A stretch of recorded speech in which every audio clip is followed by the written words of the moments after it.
Você que trouxe sua Bíblia, que quer acompanhar, abra sua Bíblia em Efésios, capítulo de número 6, versículo de número 10 até o versículo de número 20. Nós vamos abordar um tema hoje à noite que é completamente desconhecido. A gente ouve falar muito quando a gente é criança e vai à igreja e lê sobre essa passagem bíblica, mas a gente não tem nenhum conhecimento sobre essa questão que fala sobre a armadura de Deus. A gente não sabe o que é isso, porque a gente está muito distante do tempo em que isso aconteceu.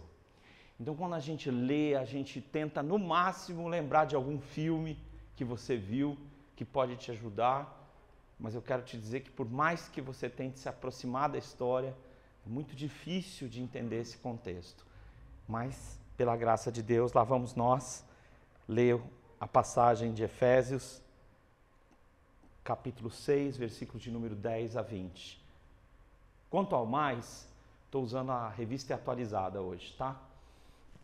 Quanto ao mais, sede fortalecidos no Senhor e na força do seu poder, revestivos de toda a armadura de Deus. Textualmente, significa coloquem a armadura completa de Deus. É literalmente o que o grego diz. Ponham a armadura completa de Deus, para que vocês possam ficar firmes contra as ciladas do diabo. Porque a nossa luta não é contra o sangue e a carne, e sim contra os principados e as potestades, contra os dominadores deste mundo tenebroso, contra as forças espirituais do mal nas regiões celestes. Portanto, tomai toda a armadura de Deus para que vocês possam resistir no dia mau e, depois de teres vencido tudo, permanecer inabaláveis. Estai, pois, firmes, cingindo-vos com a verdade e vestindo-vos da couraça da justiça. Calçai os pés com a preparação do evangelho da paz, embraçando sempre o escudo da fé, com o qual vocês vão poder apagar todos os dardos inflamados do maligno. Tomai também o capacete da salvação e a espada do Espírito, que é a palavra de Deus, com toda oração e súplica, orando em todo tempo no Espírito, e para isto vigiando com toda perseverança e súplica por todos os santos, e também por mim, para que me seja dada no abrir da minha boca a palavra, para com intrepidez fazer conhecido o mistério do Evangelho, pelo qual eu sou embaixador em cadeias, para que em Cristo eu seja ousado para falar como me cumpre fazê-lo. Nós estamos no sexto capítulo e nós estamos fechando essa discussão ou essa conversa que nós tivemos sobre a igreja de Deus. E eu queria te dizer uma coisa assim, se você olhar aqui atrás de mim, tem aqui uma coisa para a pessoa se cingir aqui, né? Não é um escudo não, tá? Os romanos vestiam uma roupa dessa antes, eles se cingiam com isso, né? E no caso deles, uma coisa que até lembrava isso aqui mesmo. E depois eles vinham com escudo, que no caso deles tinha um formato quase que retangular. E eles usavam uma espada chamada gládio. O gládio era uma espada curta, não aquelas espadas, né, chinesas, compridas, né, tipo Aladim, não, uma espada mais curta que eles usavam. Eu queria te dizer que na antiguidade as pessoas, elas tinham na casa delas isso. Então, o dono da casa tinha uma ou mais espadas, ficavam ali guardadas. Por quê? Porque não havia segurança. Se hoje você acha que o mundo é inseguro, as pessoas ficavam olhando o que os outros possuíam. E um dia elas vinham na covardia mesmo, em grupos às vezes, e invadiam as casas que tinham mais poder aquisitivo, mais coisas, e levavam tudo e acabavam com a resistência matando as pessoas. O texto começa falando uma coisa sobre se você está fraco, se você está se sentindo bastante despreparado. Então o texto começa dizendo o seguinte: olha, que vocês sejam fortalecidos no Senhor e na força do seu poder. Que vocês experimentem ser renovados por uma força, por um poder que não está em vocês. Então, hoje eu queria convidar vocês para pensarem sobre a armadura de Deus, tá? E eu queria te dizer que do mesmo jeito que você não sabe muito o que seja esse aparelhamento, você também não sabe muito. Se você não sabe nem o que era o objeto, a função dele, nem como vestir, você muito menos sabe o que significado espiritual que isso tem. Por quê? Porque a gente tem que voltar no contexto, tá?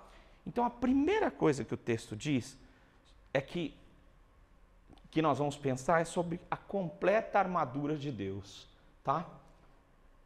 Na história da Odisseia, né, e da Ilíada, o que acontece com Aquiles?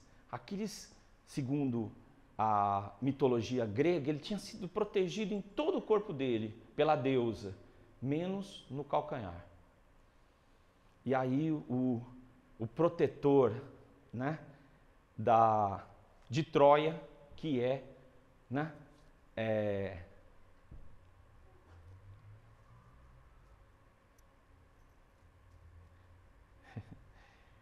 o deus do mar lá, gente, o Poseidon, isso. Poseidon conduz aquele tiro a esmo para que acerte exatamente no calcanhar de Aquiles, para que ele não sobreviva, porque ele é o mais valente dos gregos. Por isso o texto começa dizendo o seguinte: tomai toda a armadura de Deus. Em primeiro lugar, aqui, olha, você pode acompanhar no verso de número 14. Cingindo-vos com a verdade. Cingindo-vos com a verdade. Gente, nós gostamos de verdades parciais. Toda verdade é agressiva. Nós gostamos de ouvir parte das verdades. Nós temos muita dificuldade de lidar com a verdade toda. Se alguém pudesse falar a verdade toda sobre nós, nós diríamos que essa pessoa está se referindo a outra pessoa, que não somos nós. Tá bom? Não queremos que a verdade nos cubra completamente. Tá? Nós queremos que a verdade ela apresente os nossos melhores perfis. A nossa verdade é a melhor verdade, né? E em algumas áreas nós não queremos a verdade. Nós não queremos nem nós mesmos falarmos com essa verdade, tá? E existem áreas em que parece que a verdade ela não traz luz para nós. Nos deixa deprimidos, feridos. Então, o que seria vestir-se com a verdade?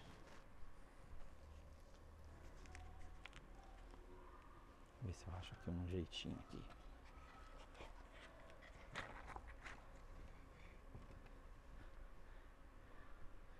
Eu não trouxe uma peça para cada coisa, só aproveitei a área das crianças aqui.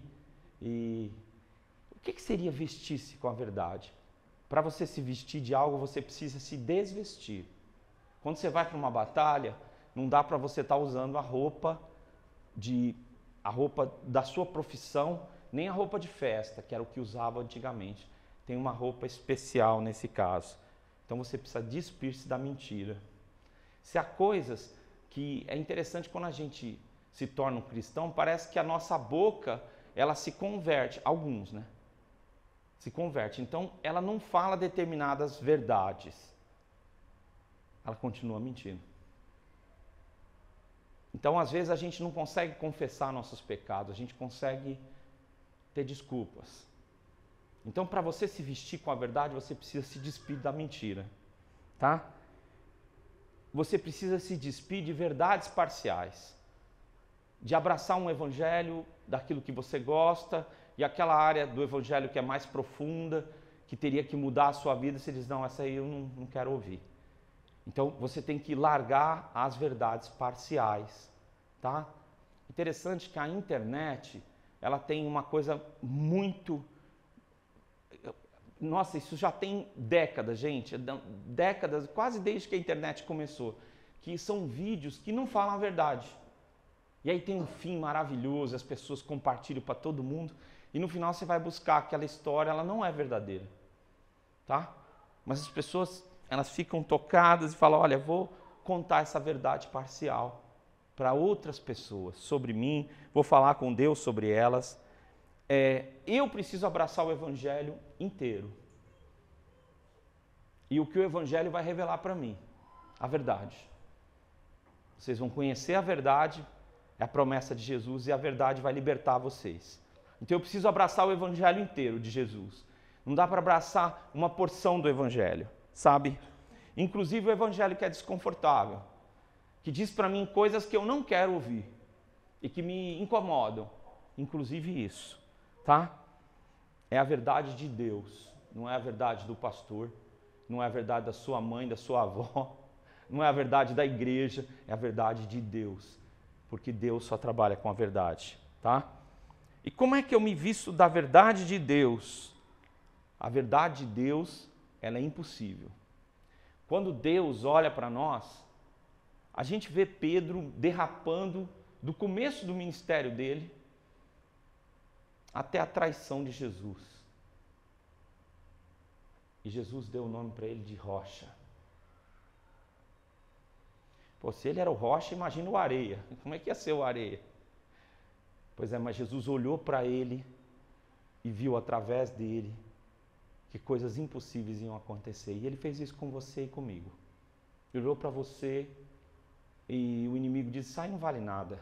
Não invista nada nisso aí que não vale nada. Mas ele olhou para você, olhou para mim, nos redimiu e resolveu fazer uma obra impossível. Uma obra impossível, a nossa própria redenção. E uma obra que seja totalmente transformadora, para que você possa se vestir completamente, porque você vai entrar numa batalha, tá?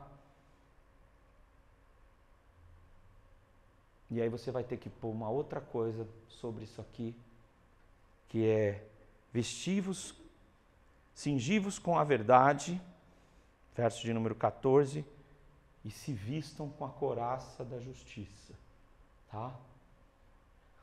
Essa aqui, embaixo disso aqui é que teria a roupa que ele ia pôr na antiguidade, mais para frente, vão ser roupas metálicas, para a pessoa receber um golpe e ela não perder o braço. Mas na antiguidade a roupa mais forte que ele pudesse pôr, ele tinha que vestir. E depois ele tinha que usar uma couraça, couraça da justiça. Ninguém é justo, ninguém é justo. A Bíblia diz no livro de Isaías que naturalmente nós somos como trapos imundos. Muito menos uma coisa grossa, uma couraça de justiça. Uma couraça não é uma cobertura leve. Não é uma coisa muito fininha que dá para você vestir. Não. Então, como é que eu posso pegar essa armadura de Deus e colocar essa couraça da justiça? Você precisa exercer a justiça que está baseada em Deus, não a justiça que eu e você temos, sabe? E a justiça que está baseada em Deus é retidão.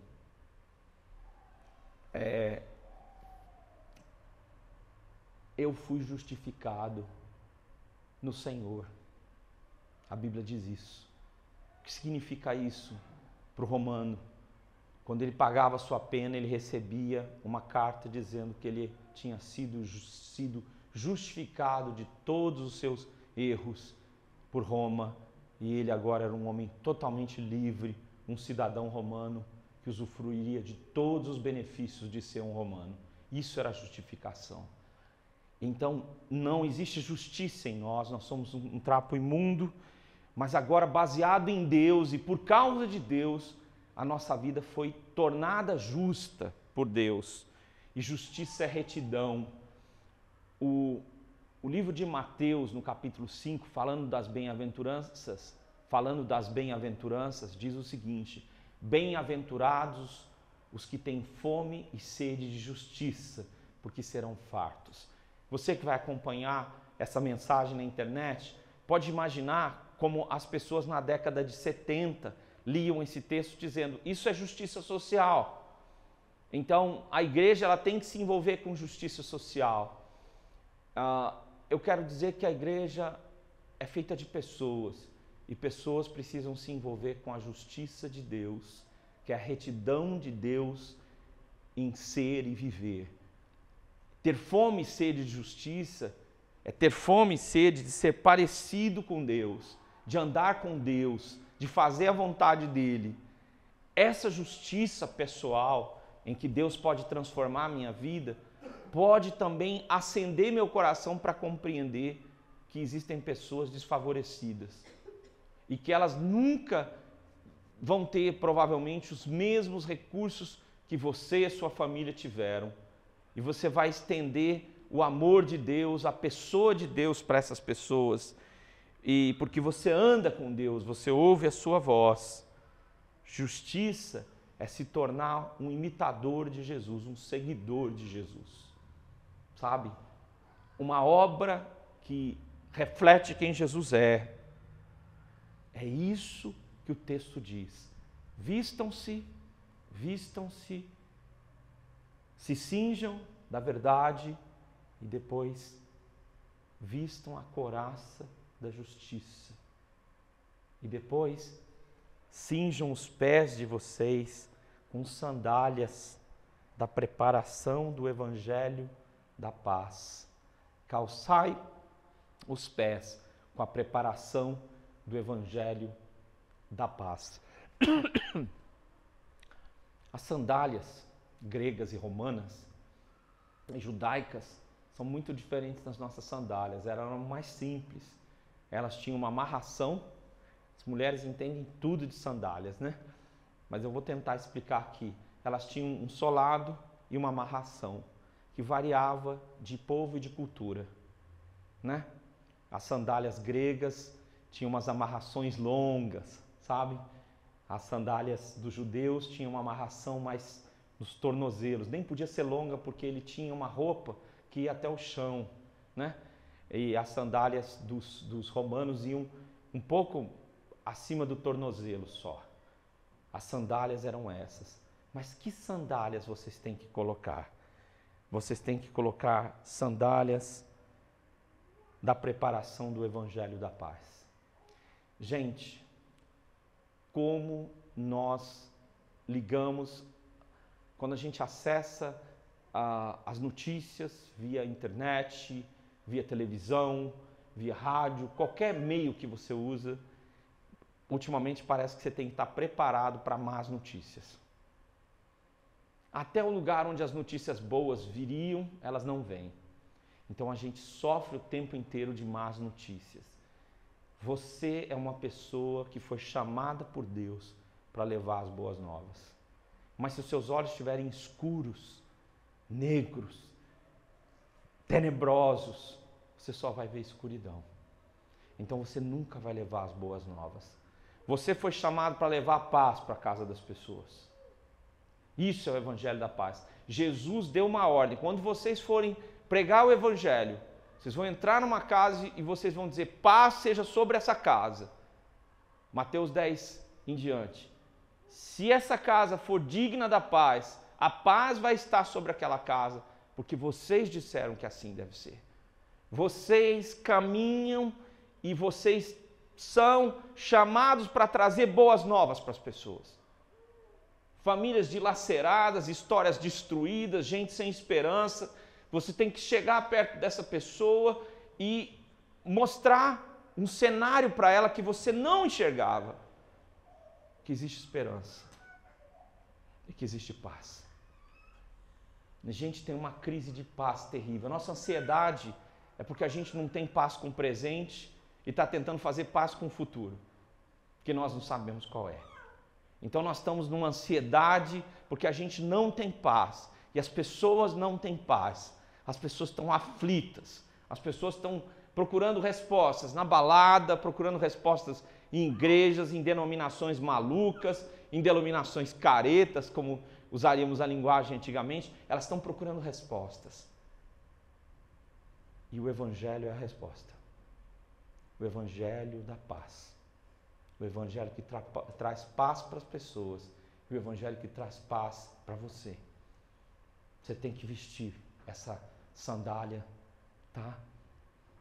E ser uma pessoa que vai trazer boas novas para as pessoas. Porque foi para isso que nós fomos chamados. Nós não fomos chamados para acusar os pecadores. Ou aquele ali é mais pecador, esse aqui não vai nunca entrar no nosso meio. Esse grupo aqui nós não queremos, ou aquele outro também não. Não, nós fomos chamados para trazer as boas novas e dizer, há esperança para você, na pessoa de Jesus. E você tem que estar calçado. Na batalha, veja bem, se você não tiver calçado e você sair para a batalha, a pedra que está embaixo vai ser a sua inimiga. Você vai pisar numa pedra pontiaguda, ou então em qualquer coisa pontiaguda no meio da batalha, e você não tem como caminhar. Então você precisa calçar as sandálias do Evangelho da paz. É esse Evangelho que tem que invadir a cidade. Esse Evangelho é o Evangelho que nós, nas eleições, temos que levar. O Evangelho da paz.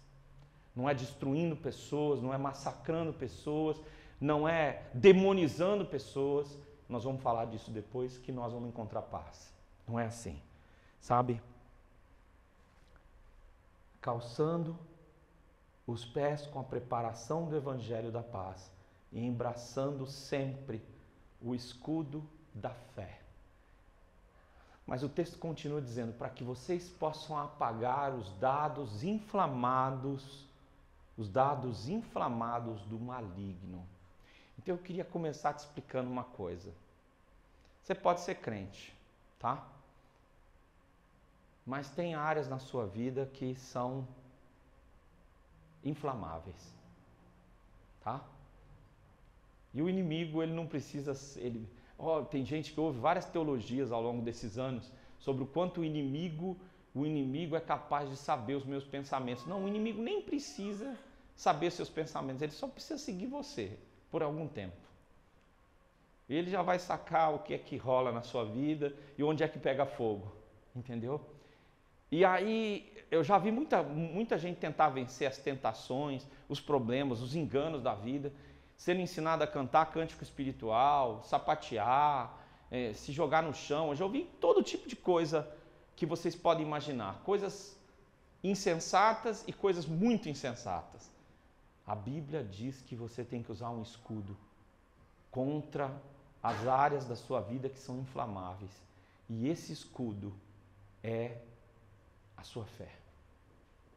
Sua fé precisa se fortalecer de tal forma que ela se torne um escudo. E aí, a nossa couraça aqui lembra um pouco do escudo, mas ela não é o escudo. Então, o escudo, ele é colocado numa batalha não simplesmente para a pessoa recuar. O escudo, na maioria das vezes, era usado pelos romanos para avançar. Tá? O escudo não é para apanhar e ir embora. Não. O escudo era usado para proteção e para que você avance na batalha. Como é esse escudo? Que é a fé. Em primeiro lugar, a fé é o seu escudo. Se você não sabia disso, sua vida está pegando fogo, às vezes você não vê cenário, às vezes você é convidado a negar o nome de Deus e entrar em desespero. E eu quero te dizer que a tua fé é um escudo, sabe? E a sua luta primária contra a descrença é a sua fé. É aí que começa. É a primeira batalha que você tem que vencer.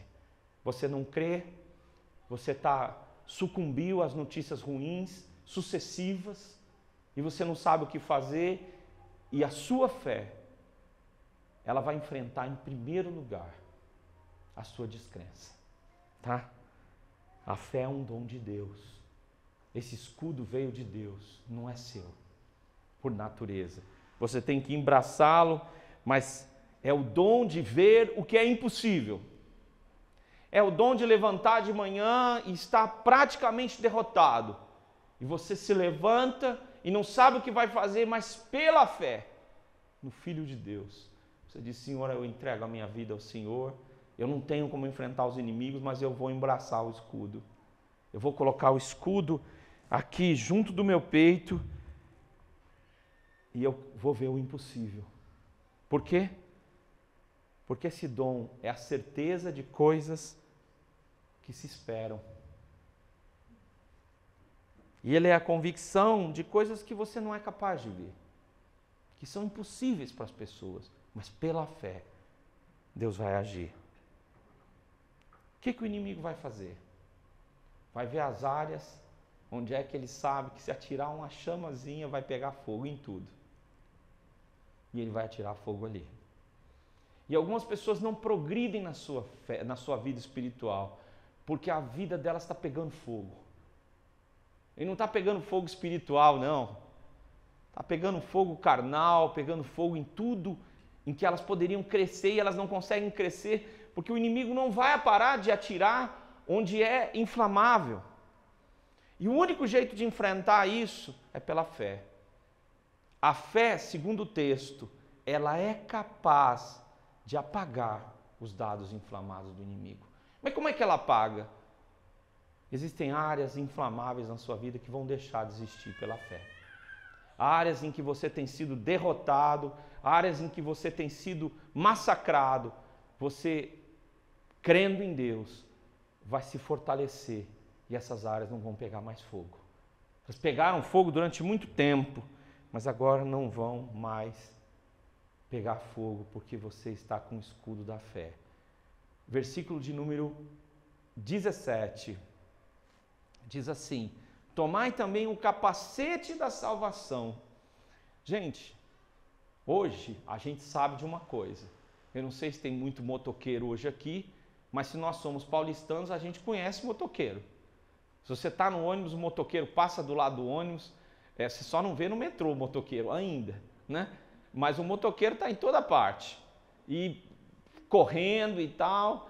E se você é motociclista e está no trânsito aí, uma coisa que não pode faltar é o capacete. Sem o capacete você tem o traumatismo craniano.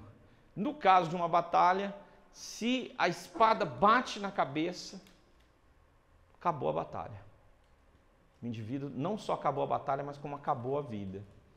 E é interessante, por que capacete da salvação?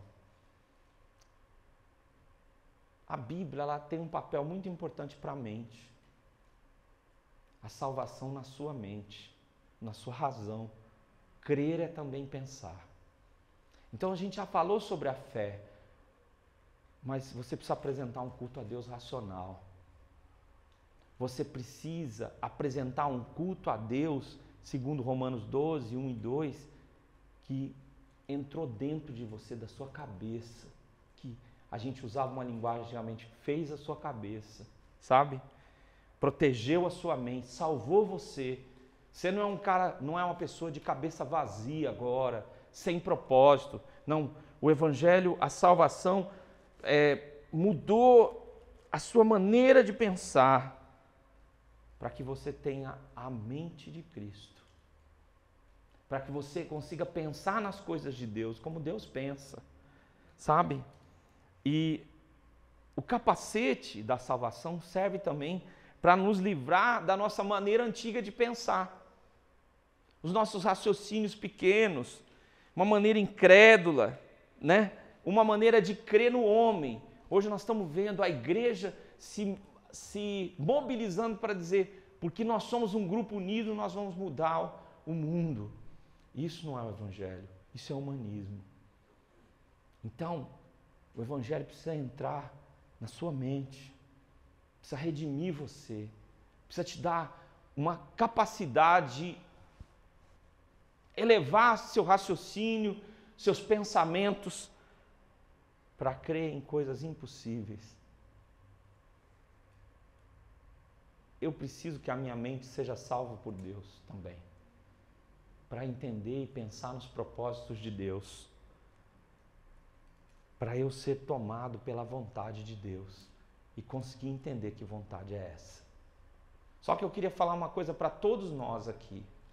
quando a gente está na nossa jornada espiritual, tem muitos momentos em que a mente nossa não quer pôr o capacete da salvação.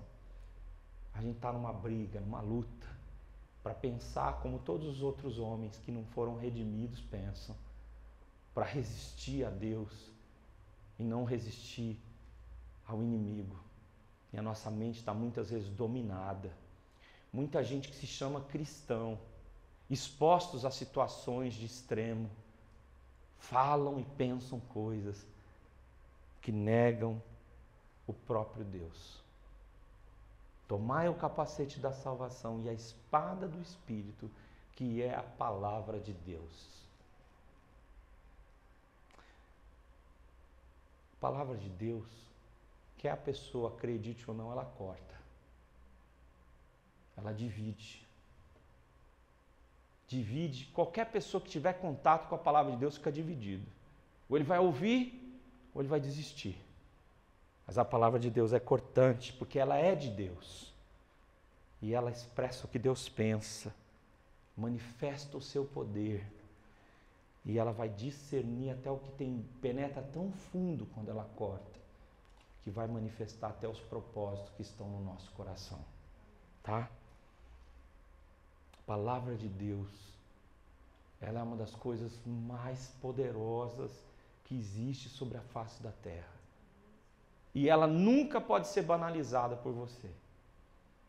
Porque quando você banalizar a palavra de Deus, toda a arma que você tinha para lutar contra o inimigo cessou. Mas o texto dessa vez não fala só em você usar a espada do Espírito, que é a palavra de Deus. Ele diz que você precisa de outra coisa. Oração e súplica. Nós não sabemos o que é súplica porque a gente não suplica nunca. É muito difícil a gente suplicar. Nós não sabemos, e você só suplica quando você está numa situação de desespero, você não pode, não tem, e você não é a pessoa que pode socorrer a você mesmo. Então, você suplica. Você só vai poder usar a espada do Espírito, ou ver a espada do Espírito sendo usado na sua vida, quando você orar, quando você abrir seu coração para Deus, quando você se render, como nós dissemos nessa noite, eu me rendo aos teus pés. Quando você se render, você precisa se conectar para que Deus molde o seu coração. Às vezes as pessoas ficam empolgadas com a frase, a oração move o coração de Deus. O coração de Deus não pode ser movido. Ninguém move o que é perfeito. O seu coração é moldado segundo o coração de Deus quando você ora. Sabe? E você precisa chegar no centro da vontade de Deus. Mas você está cheio de ideias ainda. Você está cheio de vontades. Então, você precisa orar no Espírito Santo. E é como? Você precisa aprender a gastar mais tempo para que você fale coisas que você não falaria, mas que Deus falará através de você. E a oração vai te preparar para essa batalha. Mas que batalha é essa? Qual batalha é essa que o texto está dizendo que eu vou ter que enfrentar? Em segundo lugar, eu queria então pensar sobre como é que Deus fortalece você pelo seu poder. Em segundo lugar, fortalecidos pelo seu poder. Tá? A Bíblia diz o seguinte, que a nossa luta não é contra carne e sangue. Então, se você que está me ouvindo é uma pessoa que segue a Deus, eu queria te dar um alerta. Você está culpando as pessoas pelos seus maiores infortúnios, maiores tristezas? Não, meu problema são as minhas ex-namoradas. Já é um problema, sem dúvida. Se tem muitas ex-namoradas, já é um problema, né? Meu problema é o fulano do trabalho, ele é um satanás, né? A gente está ouvindo muito esse negócio de demonizar as pessoas. Não é carne, não é sangue. Então, se você estiver ouvindo na campanha a presidente dizendo, aqueles ali são os satanás, irmãos, isso não existe. Não é contra carne e sangue a nossa luta. Uma pessoa, um ser humano, não é o satanás. Não importa quem ele seja. Nós estamos numa luta espiritual. tá? Contra os dominadores deste mundo tenebroso, diz o texto. São raciocínios, são empresas, são pessoas que estão abraçando ideias escuras sobre a vida, de destruição. Mas elas não são a destruição, nem são o inimigo. Então, se você está enfrentando dificuldades na sua vida e você está dizendo, olha, o dia que Deus tirar esse meu chefe, o dia que Deus matar o meu chefe, tudo vai ser uma bênção para mim. Isso não é coisa de cristão. Cristão querendo matar os outros? Como que é isso aí? Né? Era para amar o próximo como a si mesmo, você está falando, não, Deus tem que matar esse camarada que eu vou progredir na minha carreira, né? O texto diz que nós, nos primeiros versos 10 e 11, que nós estamos lutando contra os príncipes e contra as potestades, as forças dominadoras desse mundo. E aí eu queria falar uma coisa para vocês, que existe uma igreja mística, tá? Igreja cristã mística, existe uma igreja cristã baseada em princípios, tá? E você poderia falar assim, ó, essa igreja baseada em princípios é a igreja que eu quero, e a igreja mística eu não quero. E eu queria te dizer algumas coisas com muita clareza. Eu não estou falando de misticismo, nem de princípios, eu estou dizendo que existe um mundo espiritual, e o texto diz que é o mundo espiritual do mal. E essa é a nossa batalha, sabe? E existem ciladas que o inimigo vai colocar contra você. E quais são as ciladas? Para você fazer uma cilada, você tem que pôr o que o bicho gosta, não é isso? Então, se você quiser fazer um lacinho para pegar passarinho, você tem que pôr comida de passarinho, que passarinho gosta. Você colocar lá uma rapadura, difícil você pegar um passarinho, né? Então, você põe para a cilada aquilo que vai fazer com que o indivíduo fale, opa, isso eu quero. Então, o inimigo vai pôr ciladas para você, tá? E a cilada, ela começa em você. Ela não começa em outro lugar. Não, eu caí, sabe o que foi? Que choveu? Não. O problema é você mesmo. O inimigo está fazendo o papel dele. E o texto diz, no verso de número 13, o seguinte: tomai toda a armadura de Deus para que vocês possam resistir no dia mau e depois de teres vencido tudo, permanecer inabaláveis. Qual é a resposta que eu e você podemos dar diante dessas ciladas, dessas circunstâncias difíceis? É a firmeza da sua fé, é a sua convicção. As circunstâncias difíceis, o dia mau, quando as coisas não estão saindo bem, está tudo muito difícil, é o momento de você confessar a Deus na sua vida e dizer, Deus está comigo. Ele esteve comigo no dia bom, mas agora chegou o dia mau, e eu vou confiar nele, tá? E o texto diz que nós devemos orar, sempre, orar pelos nossos irmãos. Isso é algo que fortalece a igreja de Deus, tá? Por aqueles que estão à frente dos trabalhos, muitas vezes solitários. Paulo diz, orem por mim, que estou preso, orem por mim. Então, orem pelos irmãos, orem por aqueles que estão fracos, por aqueles que estão caídos, ore por todos os santos, né? É o que o versículo 19 diz, orem por todos os santos. Então, como é que eu vou perseverar? Vou perseverar na oração, vou perseverar intercedendo pelos meus irmãos.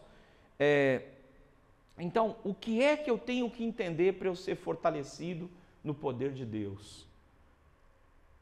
Eu não devo achar que meu conflito é somente humano. Não. Você está chegando em casa e fala, meu Deus, parece que está todo mundo contra mim. Não. Eu não devo ignorar a escuridão. Ela está ao nosso redor, por todos os lugares. Eu não posso ser maduro e ingênuo. Eu sou um crente maduro, já estou na igreja há muito tempo, mas é ingênuo ainda. e toda armadilha você está ali caindo. Não. Meu caráter precisa ter firmeza. E se quando eu for descrevendo isso tudo, você disser, vixe, eu estou totalmente fora disso, eu estou caindo em todas, né? Nós vamos finalizar te dando esperança do que o texto diz. Eu devo ser revestido pelo seu poder. Eu não consigo, mas eu posso ser revestido pelo seu poder. Sabe? Uma vida transformada, uma vida com autoridade, uma vida que impacta outras pessoas e outros povos, porque eu vou me tornar um embaixador de Deus.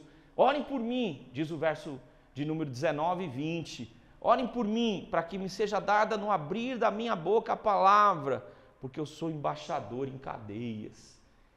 Eu posso ser revestido pelo poder do Senhor, não para ficar agora orgulhoso sobre os demais, mas para eu ser o embaixador. O que significa isso? O embaixador, ele representa o seu país. O camarada vai dizer assim, o que você acha do que está acontecendo aí? Você acha que vota no A ou vota no B? Que a igreja está... O que a sua igreja está mandando você dizer? Se você é representante de uma igreja, de uma denominação, diz aí o que você tem para dizer. Mas se você é representante do reino dos céus, você precisa dizer coisas eternas. Você precisa não dizer o que vai acontecer daqui a alguns meses, mas dizer que existe redenção na pessoa de Jesus e que cada um tem que votar conscientemente. Você representa o reino de Deus. Isso é ser embaixador. Você vive como seu povo, o povo de onde você veio. Ele vive. Então o cara que é embaixador, vamos dizer assim, grego, ele come comida grega. Ele come comida brasileira, mas sempre tem uma comidinha grega lá, para ele matar a saudade da terra dele. Então o embaixador vive como o seu povo vive.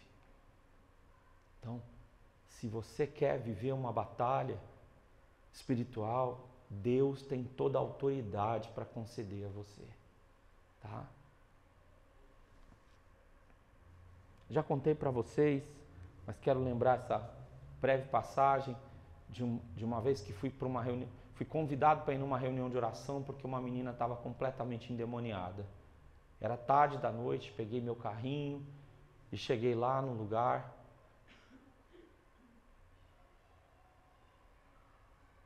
E quando eu resolvi, os irmãos pararam de orar, cantar louvores para expulsar demônio, foi a primeira vez que eu vi isso também.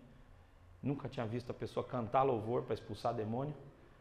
Nem desafinando o demônio não vai embora, viu gente? Isso aí.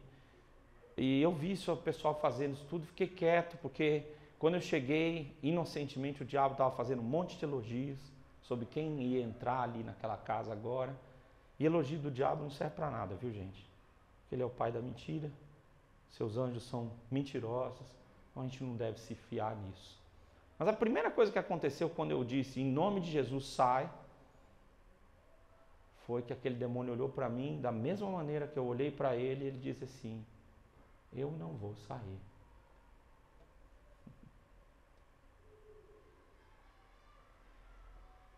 O que a gente tem que entender é que o cristão não é poderoso, poderoso é o seu Deus. E aquele demônio vai sair não por causa da minha autoridade, mas por causa do nome de Jesus, coisa que ele já sabia também. Você é o embaixador. Estamos vendo dias em que a gente quer emprestar o pastor para fazer toda a atividade. É muito espiritual, vou chamar o pastor. Não, é você. Você representa o reino de Deus.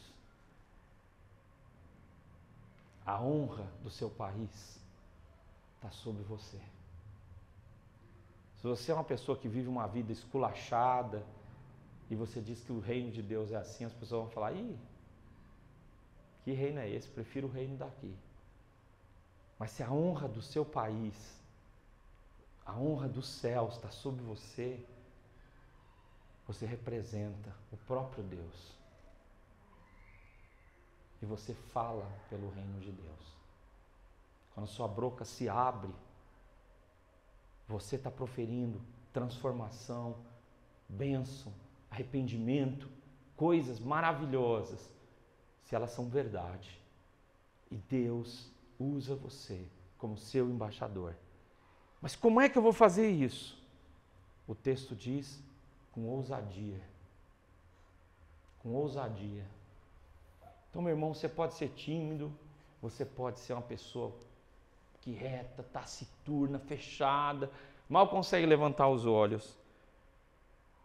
Mas ousadia espiritual não é agir como você agiria. Não. Não é ir por onde você iria normalmente. Não é fazer as escolhas que você faria normalmente. Não é por sua causa. É fazer o que Cristo faria. É ter a autoridade que Ele teria para realizar os milagres que Ele deseja, arriscando a sua vida por isso e entregando inclusive sua reputação, tudo aos cuidados de Deus, para que Ele conclua a sua vontade na sua vida. Nós estamos em guerra. Estava falando com um irmão e eu queria repetir essa palavra para vocês hoje. Quando você está no começo da sua jornada espiritual, e esse começo não depende da sua idade terrena, depende do tempo que você está. Você às vezes vive momentos de luta, muita luta espiritual. Mas é porque você está no começo da sua jornada espiritual. Quando você avançar para frente de batalha, você vai estar em luta, sempre em luta, preparado, sabendo o que o inimigo planeja. Em nome de Jesus dizendo, não vai acontecer isso aqui. Nós vamos empurrar as portas do inferno para trás, elas vão recuar. Elas vão recuar, porque nós estamos aqui, em nome de Jesus. Essa autoridade Deus deu para você. Essa autoridade é que Deus deseja que você tenha. E eu quero, então, te convidar para concluir a palavra dessa noite. Isso aqui podia virar uma série, só essa aqui podia virar uma série de conversas que nós teríamos. Reflita, quem você tem sido? Como é que você tem vivido? E o que é que você precisa para a sua vida? Quando nós nos encontramos, o que nós estamos fazendo aqui hoje, irmãos? Nós estamos afiando a espada do Espírito. Nós estamos deixando a espada do Espírito fazer a obra dela. E eu e você precisamos disso. Precisamos nos aproximar da espada do Espírito. Nós vamos daqui alguns dias, eu conto para vocês, fazer uma espécie de índice descritivo de todas as mensagens de Efésios.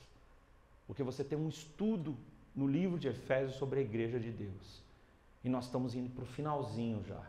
Então nós vamos fazer um glossário para vocês estudarem, pensarem, revisarem todo esse material. Que Deus abençoe você.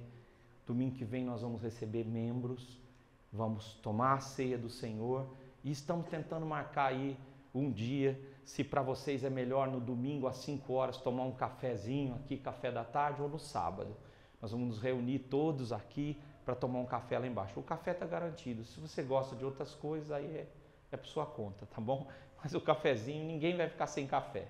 Então, já vamos trocar uma ideia no grupo da igreja e ou vai ser no sábado ou vai ser no domingo, porque agora está fechando 6, 6h30, então se vocês quiserem chegar antes para um cafezinho, aproveitando que nós estamos vindo, tá bom? Pequenos Gravetos. Entra no Google, coloca Pequenos Gravetos. Incrível o trabalho do Redenção Kids, tá? Para você assistir e divulgar para outras pessoas. Vamos nos colocar de pé?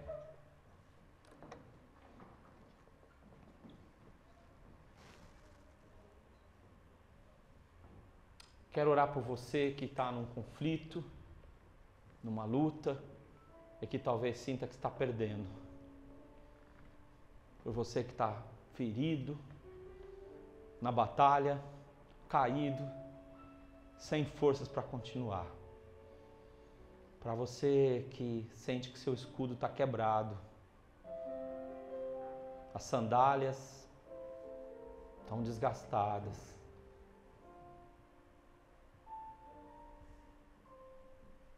E a espada ficou longe de você. Eu oro a Deus para que você volte. Eu oro a Deus para que você se aprume. Eu oro a Deus para que você resista à escuridão.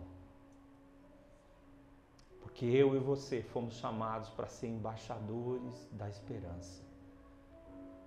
Ainda quando seu coração estiver muito ferido, o sol vai brilhar, vai amanhecer.